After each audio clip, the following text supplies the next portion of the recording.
દિયોદર ખાતે બ્રહ્મલીન સંત શ્રી સદારામ બાપુની જન્મ જયંતિ નિમિત્તે સંતવાણી કાર્યક્રમ યોજાયો। શ્રી સદારામ ફાઉન્ડેશન, ગુજરાત ક્ષત્રિય ઠાકોર સેના તથા OSS એકતા મંચ દિયોદર શહેર અને તાલુકા દ્વારા આયોજિત પરમ પૂજ્ય બ્રહ્મલીન સંત શ્રી સદારામ બાપુની જન્મ જયંતિ નિમિત્તે ભવ્ય સંતવાણી કાર્યક્રમ યોજાયો હતો। ઉત્તર ગુજરાતમાં છેલ્લા 100 વર્ષથી વ્યસન મુક્તિ અને સમાજ જાગૃતિની વિચારધારા લાખો પરિવારોને આપી અને અનેક પરિવારોને વ્યસનો અને કુરિવાજોમાંથી બહાર લાવી ભક્તિ અને સેવાની વિચારધારા આપનાર પરમ પૂજ્ય બ્રહ્મલીન સંત શ્રી સદારામ બાપુએ આ વિસ્તારના દરેક સમાજો અને સમગ્ર પથક વ્યસન મુક્ત બને,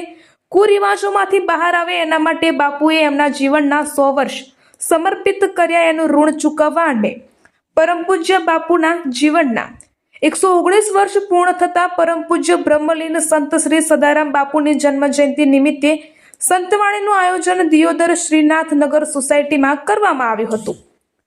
જેમાં પ્રથમ દીપ પ્રાગટ્ય કરી કાર્યક્રમને ખુલ્લો મૂકવામાં આવ્યો હતો। સાધુ સંતો અને આગેવાનોનું શાલ અને ફૂલહારથી સ્વાગત કરવામાં આવ્યું હતું। આ પ્રસંગે પરમ પૂજ્ય સંત શ્રી સદારામ બાપુ આશ્રમ,